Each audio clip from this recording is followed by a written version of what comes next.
Debate with Dr. Arun Kumar. ഒരു രാജ്യം ഒരു തെരഞ്ഞെടുപ്പ് കരട് ബില്ലിന് കേന്ദ്രമന്ത്രിസഭ അംഗീകാരം നൽകിയ വാർത്തയാണ്. സംസ്ഥാന നിയമസഭകളുടെയും ലോക്സഭയുടെയും തെരഞ്ഞെടുപ്പ് ഒരേ സമയം നടത്താനുള്ള നീക്കം ഫെഡറൽ തത്വങ്ങളുടെ ലംഘനമാണ് എന്നാണ് പ്രതിപക്ഷത്തിന്റെ നിലപാട്.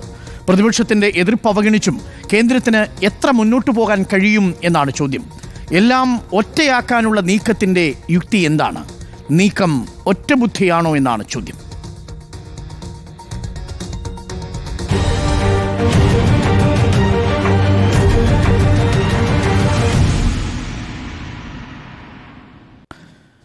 അതിഥികളായി നമുക്കൊപ്പം എം പ്രകാശൻ CPM പ്രതിനിധി, അഡ്വക്കേറ്റ് VP ശ്രീപത്മനാഭൻ BJP പ്രതിനിധി എന്നിവരാണ് നമുക്കൊപ്പമുള്ളത്. രണ്ടതിഥികളും നമുക്കൊപ്പം തയ്യാറാണ്. രണ്ടതിഥികളോടും ഒരു ക്ഷമാപണം. ഇന്ന് പാലക്കാട് നടന്ന അപകടത്തിൻ്റെ ദൃശ്യങ്ങളും വാർത്തകളും നമ്മൾ തുടർച്ചയായി കൊടുത്തിരുന്നതുകൊണ്ടാണ് ചർച്ചയിലേക്ക് വരാൻ അല്പം വൈകിയത്. കുറച്ച് സമയം മാത്രമേ നമുക്കുള്ളൂ. എങ്കിലും നമുക്ക് രണ്ട് പ്രധാനപ്പെട്ട ചോദ്യങ്ങൾക്കുള്ള ഉത്തരം കണ്ടെത്താൻ ശ്രമിക്കാം. ഒന്ന്, എന്തുകൊണ്ട് പ്രതിപക്ഷം ഇതിനെ എതിർക്കുന്നു? ഞാൻ പ്രകാശൻ മാസ്റ്ററിൽ തുടങ്ങാം. പ്രകാശൻ മാസ്റ്റർ, ഏറെക്കാലം ഇന്ത്യയുടെ പാർലമെൻറ്റ് തുടങ്ങുന്ന കാലഘട്ടത്തിലും പ്രവർത്തിച്ചു തുടങ്ങുന്ന കാലത്തിലും ഒറ്റ തിരഞ്ഞെടുപ്പായിരുന്നു നമ്മുടെ രാജ്യത്തുണ്ടായിരുന്നത്. പിന്നീട് വിവിധ സംസ്ഥാനങ്ങളിലെ നിയമസഭകളുടെ കാലാവധികൾ മാറി ചെറു കൂട്ടുകക്ഷി മന്ത്രിസഭയൊക്കെ വരുന്ന കാലഘട്ടത്തിലാണ് പിന്നീട് പല തിരഞ്ഞെടുപ്പുകളായി മാറുന്നതും വഴിപിരിയുന്നതും. ഒറ്റ തിരഞ്ഞെടുപ്പ് വന്നാൽ അത് പോളിസികളുടെ കാര്യത്തിൽ കൃത്യമായി മുന്നോട്ട് പോകാൻ സാധിക്കും, നാടിൻ്റെ വികസനം ഉറപ്പുവരുത്തും, പാഴ്ചിലവ് ഒഴിവാക്കാം തുടങ്ങിയവയാണ് കേന്ദ്ര സർക്കാർ മുന്നോട്ട് വയ്ക്കുന്നത്. ഇതൊരു നല്ല നീക്കമായി എന്തുകൊണ്ടാണ് പ്രതിപക്ഷത്തിന് തോന്നാത്തത്? പ്രകാശം മാസ്റ്റർ.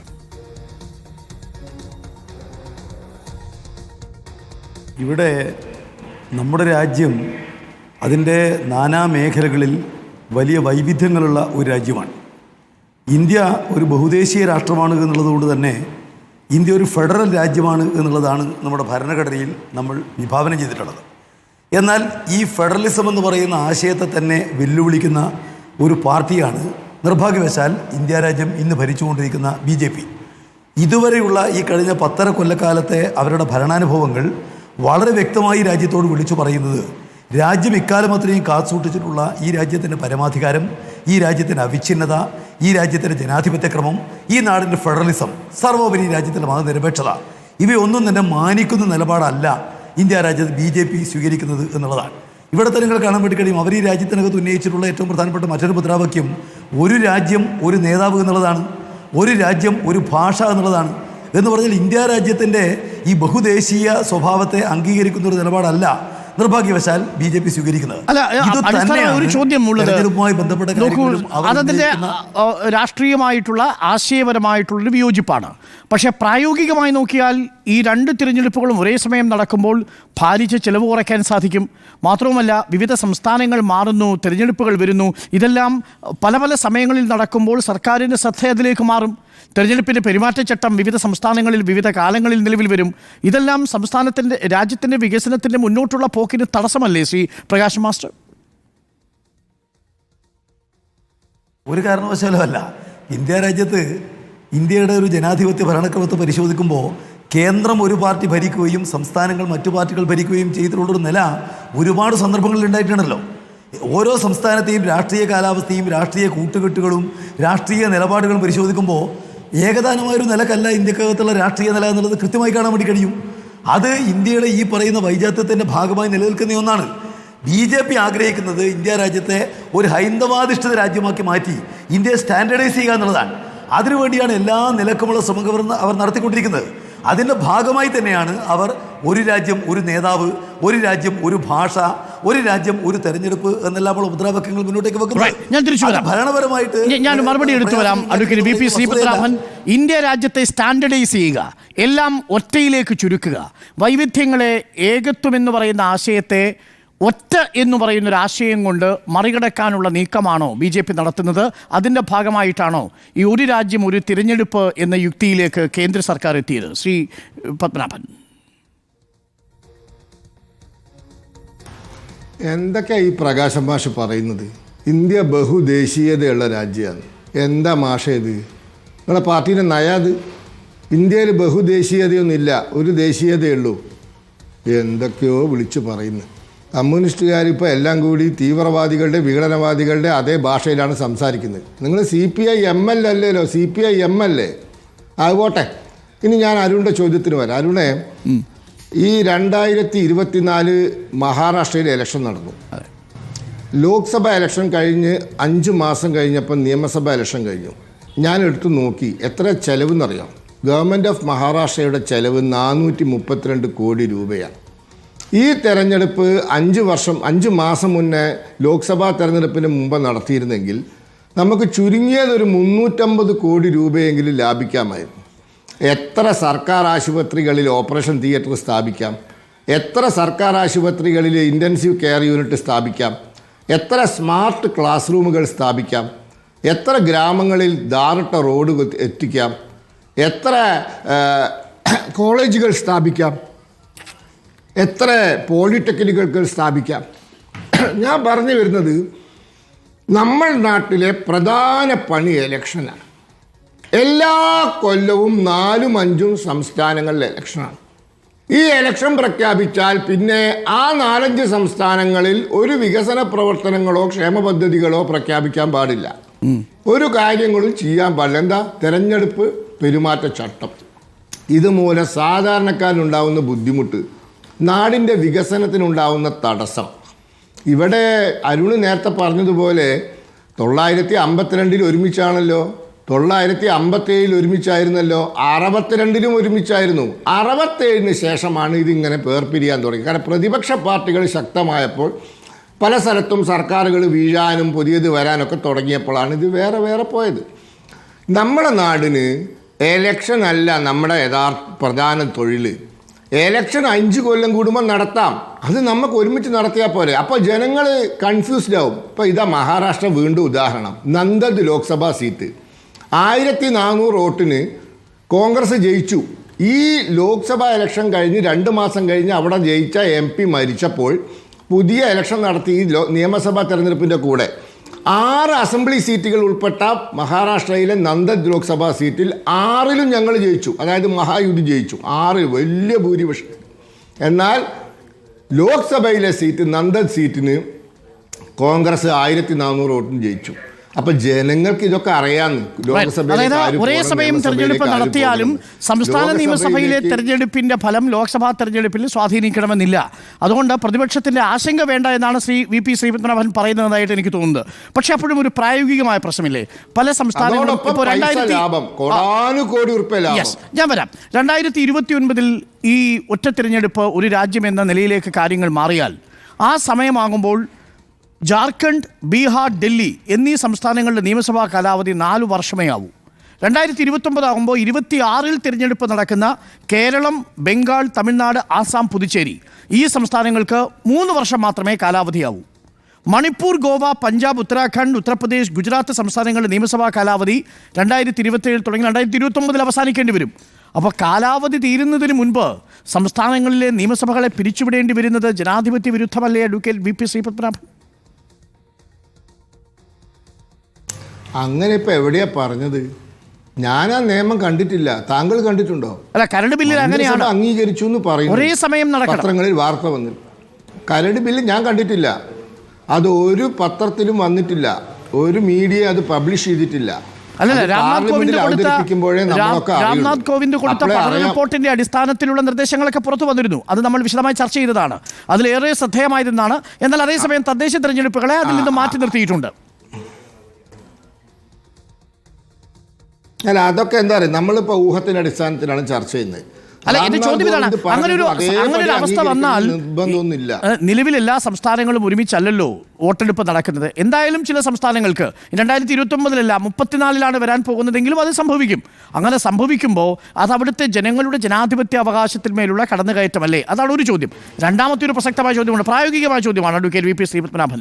ഇനി ഏതെങ്കിലും ഒരു കക്ഷി കൂറുമാറുന്നു എന്നിരിക്കട്ടെ, ഏതെങ്കിലും ഒരു പാർട്ടി പിന്തുണ പിൻവലിക്കുന്നു എന്നിരിക്കട്ടെ, സ്വാഭാവികമായും അവിടെ തെരഞ്ഞെടുപ്പ് നടക്കേണ്ടി വരില്ലേ? അല്ല, ഇതൊക്കെ നമ്മളിപ്പോൾ പിറക്കാൻ പോകുന്ന കുഞ്ഞിൻ്റെ എന്താ പറയുക ജാതകം എഴുതുകയാണ്. ആദ്യം ഈ നിയമം വരട്ടെ, അത് പഠിച്ചിട്ട് വായിച്ചിട്ട് അതിനെന്തൊക്കെയാണ് പോവഴികൾ.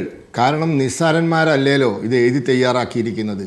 ഇനി ഇത് ചർച്ച ചെയ്യാൻ പോകുന്നതോ ഏതാണ്ട് 70 കൊല്ലത്തെ പാരമ്പര്യമുള്ള ഇന്ത്യൻ പാർലമെൻറ്റാണ്. അവര് യോഗ്യന്മാരായ ശരി, അത് ബുദ്ധിമാന്മാരായ പാർലമെന്റിൽ വരട്ടെ, ആൾക്കാരല്ലേ അവിടെ ചർച്ച ചെയ്യട്ടെ ഇരിക്കുന്നത്. എന്നതാണ് ബി ജെ അവർ പിയുടെ ചർച്ച നിലപാട്. ചെയ്യട്ടെ. ഈ പ്രശ്നങ്ങൾ അതാണ് പ്രകാശ് മാസ്റ്റർ, ആ ചർച്ച ചെയ്യാൻ എന്തിനാണ് ഭയക്കുന്നത്? അത് JPC അന്വേഷിക്കട്ടെ. JPC ഈ വിഷയം വളരെ ശക്തമായിട്ട് ചർച്ച ചെയ്യട്ടെ. നമുക്കെല്ലാം അഭിപ്രായം പറയാമല്ലോ. ഈ പറയുന്ന ആശങ്കകളെല്ലാം അവിടെ അറിയിക്കാമല്ലോ. ആ ബില്ല് വരുന്നതിനെ തന്നെ നിങ്ങൾ എതിർക്കുന്നത് എന്തിനാണ് പ്രകാശ് മാസ്റ്റർ? ഇതിൽ ഈ ബില്ല് കൊണ്ടുവരുന്നത് BJP ആണ് എന്നുള്ളത് വളരെ പ്രധാനപ്പെട്ട സംഗതിയാണ്. അവരുടെ അടിസ്ഥാന ആശയം സംബന്ധിച്ച് ഞാനിവിടെ പറഞ്ഞു. പിന്നെ ഈ കാര്യങ്ങളെ സംബന്ധിച്ചൊന്നും ഒരു രേഖയുമില്ലെന്ന് പറയുന്നത് ശരിയല്ല. രാംനാഥ് കോവിന്ദിൻ്റെ 18,626 പേജുകളുള്ള റിപ്പോർട്ട് ഓപ്പൺ ഡോക്യുമെൻ്റാണ്. ആ ഓപ്പൺ ഡോക്യുമെൻറ്റിനകത്ത് കൃത്യമായിട്ട് പറഞ്ഞിട്ടുണ്ട് 100 ദിവസക്കാലം കൊണ്ട് എല്ലാ സ്ഥലങ്ങളിലെയും തെരഞ്ഞെടുപ്പ് നടത്തണമെന്നുള്ളത് കൃത്യമായി പറഞ്ഞിട്ടുണ്ട്. ആ ഡോക്യുമെൻ്റ് അതേപടി അംഗീകരിക്കുകയാണ് സെപ്റ്റംബറിൽ ചേർന്ന കേന്ദ്ര ക്യാബിനറ്റ്. അതുമായി ബന്ധപ്പെട്ടുകൊണ്ട് അതിനെ അടിസ്ഥാനപ്പെടുത്തി തന്നെയാണ് ബില്ല്. അതുകൊണ്ട് ബില്ലിൽ എന്താണ് വരുന്നതെന്നതിനെ സംബന്ധിച്ച് വലിയ നിലക്ക് ആളുകൾക്ക് അറിയില്ല എന്ന് പറഞ്ഞാൽ യാതൊരു അർത്ഥമില്ല. ഇവിടെ ഇപ്പോൾ 5 കൊല്ലക്കാലത്തിനിടയിൽ രാഷ്ട്രീയമായിട്ട് ഒരു മാറ്റം ഒരു സ്റ്റേറ്റിൽ ഉണ്ടാക്കാൻ വേണ്ടി പാടില്ല എന്ന് പറയുന്നത് ജനാധിപത്യപരാണോ? 3 കൊല്ലവും 4 കൊല്ലവും 2 കൊല്ലവുമായിട്ടുള്ളൊരു ഗവൺമെൻറ് അട്ടിമറിക്കപ്പെടുന്നു എന്ന് പറയുന്നത് ജനാധിപത്യപരാണോ? അതല്ലെന്നുള്ളത് ആർക്കും അറിയാതിരിക്കുന്നത്. പിന്നെ JPCക്ക് വിടാൻ സാധ്യതയുണ്ട് എന്ന് പോലും കൃത്യമായി പറയാൻ കഴിയില്ല. ഇനി ഈ ബില്ല് പാസ്സാക്കാനുള്ള നില BJPക്ക് ഉണ്ടെന്ന് പറയാൻ കഴിയുമോ? നിങ്ങൾക്ക് പരിശോധിച്ചാൽ കാണാം, NDAക്ക് 2 സഭയിലും ഈ ബില്ല് നിയമം വരണമെങ്കിൽ ഒരുപാട് ഭരണഘടനാ ഭേദഗതി വേണം. അതിന് 2 ഭൂരിപക്ഷത്തോടെ പാസ്സാവണം. ഞാൻ ചോദിക്കട്ടെ, 3 അല്ല ഇപ്പോൾ 6 വേണമെന്നാണ് പറയുന്നത്. എന്തോ ആവട്ടെ, NDAക്ക് രാജ്യസഭയിലുള്ള സീറ്റ് 112 അവിടെ പാസ്സാകണമെങ്കിൽ 164 പിന്നെ MP പിന്തുണ വേണം. ലോകസഭയിൽ അവർക്കായി 292 സീറ്റാണ്. പാസ്സാകണമെങ്കിൽ 364 സീറ്റ് വേണം. അപ്പോൾ ഇത് ഒരു ഗിമിക്ക് എന്നുള്ളത് പോലെ കൊണ്ടുവരിക എന്നുള്ളതിൽ പ്രായോഗികമായിട്ട് ഈ നടപ്പിലാക്കാനുള്ള താല്പര്യത്തോടെയാണ് അവർ അതാണ് ചോദ്യം. ഇവിടെ പോലും ഉറപ്പില്ലാത്ത ഒരു ബില്ല് കൊണ്ടുവരുന്നത് അതൊരു രാഷ്ട്രീയമായ ചർച്ചയാവട്ടെ. ഞങ്ങളെല്ലാം ഒന്നിലേക്ക്, ഒരു നേതാവിലേക്ക്, ഒരു രാജ്യത്തിലേക്ക്, ഒരു ആശയത്തിലേക്ക്, ഒരു പാർട്ടിയിലേക്ക്, ഒരു ചിഹ്നത്തിലേക്ക് രാജ്യത്തെ ഒതുക്കുന്നു എന്നുള്ള ഒരു ആശയം രാജ്യത്ത് കൊടുക്കാൻ വേണ്ടി കൊണ്ടുവരുന്ന ഒരു പൊളിറ്റിക്കൽ വ്യായാമം മാത്രമാണോ അത്? Advocate VP Sreepadmanabhan. അല്ല, അതെങ്ങനെ പാസ്സാവും, എങ്ങനെ ആണ് അത് സാധിക്കുക എന്നുള്ളതൊക്കെ അത് ആ ബില്ല് പഠിച്ചിട്ട് രാജ്യത്തിലെ MP-മാർ നിശ്ചയിക്കട്ടെ. MP-മാർക്ക് സ്വീകാര്യമാണെങ്കിൽ MP-മാർ വോട്ട് ചെയ്യില്ലേ? എല്ലാ പാർട്ടിക്കും സ്വീകാര്യമാണെങ്കിൽ അവർ വോട്ട് ചെയ്യില്ലേ? ഈ രാജ്യത്തെ ഐകകണ്ഠേന പാസ്സാവാത്ത ബില്ലുകളുണ്ടോ? ഞാൻ ചോദിക്കട്ടെ, 10% സാമ്പത്തിക സംവരണം ഏർപ്പെടുത്തിയതാണ് BJP കൊണ്ടുവന്ന ഭരണഘടനാ ഭേദഗതി. ഇപ്പം BJP ആകെ കൊണ്ടുവന്ന 2 ഭരണഘടനാ ഭേദഗതി എന്താണ്? ഒന്ന്, പിന്നാക്ക ജാതി കമ്മീഷന് ഭരണഘടനാ പദവി കൊടുത്തു. 2, 10% ഈ നിലവിൽ സംവരണമില്ലാത്ത വിഭാഗങ്ങൾക്ക്, അതായത് മുന്നോക്ക വിഭാഗങ്ങൾ, മറ്റ് കേരളത്തിലെ ക്രിസ്ത്യൻ വിഭാഗങ്ങൾ, ഇങ്ങനെയുള്ള പല വിഭാഗങ്ങൾക്കും 10% സാമ്പത്തിക സംവരണം കൊടുത്തു. ഇത് ഭരണഘടനാ ഭേദഗതിയല്ലേ? അന്ന് ഞങ്ങൾക്ക് 364 ഉണ്ടായിരുന്നോ? അന്ന് ഞങ്ങൾക്ക് ഇത്രയും സീറ്റ് രാജ്യസഭയിൽ ഉണ്ടായിരുന്നോ? പാസ്സായില്ലേ? അവർ സഹകരിക്കും എന്ന് നിങ്ങൾ പ്രതീക്ഷിക്കുന്നു? അല്ല, എല്ലാവർക്കും സ്വീകാര്യമായ രീതിയിൽ ഒരു രാജ്യത്തിൻ്റെ ഗുണത്തിന് വേണ്ടി ഒരു കാര്യം ചെയ്യുമ്പോൾ അത് പാടില്ല, അത് ശരിയാവില്ല. നിങ്ങൾ വെറുതെ അല്ല 3 സീറ്റിലായി പോയത് കമ്മ്യൂണിസ്റ്റ്.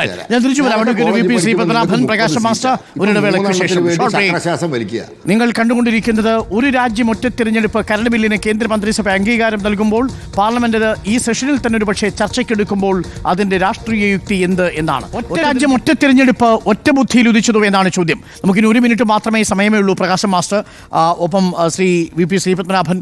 അതുകൊണ്ട് രണ്ടുപേരും 1/2 മിനിറ്റിനുള്ളിൽ ഇത് നമുക്ക് അവസാനിപ്പിക്കേണ്ടതുണ്ട്. സ്ട്രെയിറ്റ് ചോദ്യമാണ്. ഭേദഗതികളോടുകൂടി പ്രതിപക്ഷത്തിനു കൂടി സ്വീകാര്യമായ രീതിയിൽ ബിൽ അവതരിപ്പിക്കുകയാണെങ്കിൽ നിങ്ങൾ അതിനെ അനുകൂലിക്കുമോ പ്രകാശം മാസ്റ്റർ? ഒരിക്കലുമില്ല. ഞങ്ങൾ നേരത്തെ ഞങ്ങളുടെ പാർട്ടി ഈ കഴിഞ്ഞ 2021 ഡിസംബർ 7 രാംനാഥ് കോവിന്ദിൻ്റെ കമ്മിറ്റി ഞങ്ങളുടെ അഭിപ്രായം ചോദിച്ചപ്പോൾ തന്നെ ഞങ്ങൾ ഈ കാര്യം വളരെ വ്യക്തമായി പറഞ്ഞിട്ടുണ്ട്. ഇത് അപ്രായോഗികമാണ്, ജനാധിപത്യ വിരുദ്ധമാണ്, ഭരണഘടനാ വിരുദ്ധമാണ്, ഫെഡറലിസത്തിൻ്റെ കടക്കൽ കത്തിവെക്കുന്നതാണ്. പിന്നെ തെരഞ്ഞെടുപ്പിൻ്റെ പണം, ലോകത്ത് തെരഞ്ഞെടുപ്പേ നടക്കാത്ത ഒരുപാട് രാജ്യങ്ങളുണ്ട്, അവിടെയെല്ലാം അതിൻ്റെ പണമാകെ കുറവാണ്. ഞാൻ ചോദിക്കട്ടെ, ഇവിടെ 16 ലക്ഷം കോടി രൂപയാണ് ഇന്ത്യയിലെ വൻകിടക്കാരുടെ കടം നരേന്ദ്രമോദി ഗവൺമെന്റ് എഴുതി തള്ളിയത്. അതുണ്ടായിരുന്നെങ്കിൽ എത്ര റോഡുകൾ, എത്ര പാലങ്ങൾ, എത്ര വികസനം ഉണ്ടാക്കി. നമുക്ക് ഈ സ്കൂളുകളും കോളേജുകളും റോഡുകളും നിർമ്മിക്കാമായിരുന്നില്ലേ? തെരഞ്ഞെടുപ്പ് വേണ്ടെന്ന് വെച്ചിട്ടാണോ വികസനം എന്നതാണ് ചോദ്യം. ഏത് കമ്മ്യൂണിസ്റ്റ് രാഷ്ട്രത്തിലാണ് തെരഞ്ഞെടുപ്പ് നടന്നത്? സോവിയറ്റ് യൂണിയനിൽ എത്ര തെരഞ്ഞെടുപ്പ് നടന്നു? ചൈനയിൽ എത്ര തെരഞ്ഞെടുപ്പ് നടന്നു? ക്യൂബയിൽ തെരഞ്ഞെടുപ്പുണ്ടോ? ഉത്തര കൊറിയ തെരഞ്ഞെടുപ്പുണ്ടോ? പോളണ്ടിൽ പണ്ട് തെരഞ്ഞെടുപ്പുണ്ടായിരുന്നോ? തെരഞ്ഞെടുപ്പിൽ വിശ്വാസമില്ലാത്ത നിങ്ങൾ ബേജാറാവണ്ട. നിങ്ങളുടെ സഹായമൊന്നും വേണ്ട. ആകെ 3 സീറ്റല്ലേ ഉള്ളൂ. നിങ്ങൾ എതിർത്ത് വോട്ട് ചെയ്തോ, ഞങ്ങൾക്കത് പാസ്സാക്കാൻ അറിയാം. ഇവരാരാ? ഇവരാവശ്യമില്ലാത്ത പണിക്ക് മെനക്കെടും. കാലാനുസൃതമായ മാറ്റം വരണം. ഓക്കെ, ശരി. Thank you Shri V P Sreepadmanabhan. Prakasam master, thank you ചർച്ചയിൽ പങ്കുചേർന്നതിന്. ഒറ്റ രാജ്യം ഒറ്റ തെരഞ്ഞെടുപ്പ് ഒറ്റ ബുദ്ധിയിലായിരുന്നു എന്നാണ് ചോദ്യം. ഇനി പ്രിയപ്പെട്ട പ്രേക്ഷകരെ കാണാം. ഡിബേറ്റ് വിത്ത് സ്മൃതി പരുത്തിക്കാട്.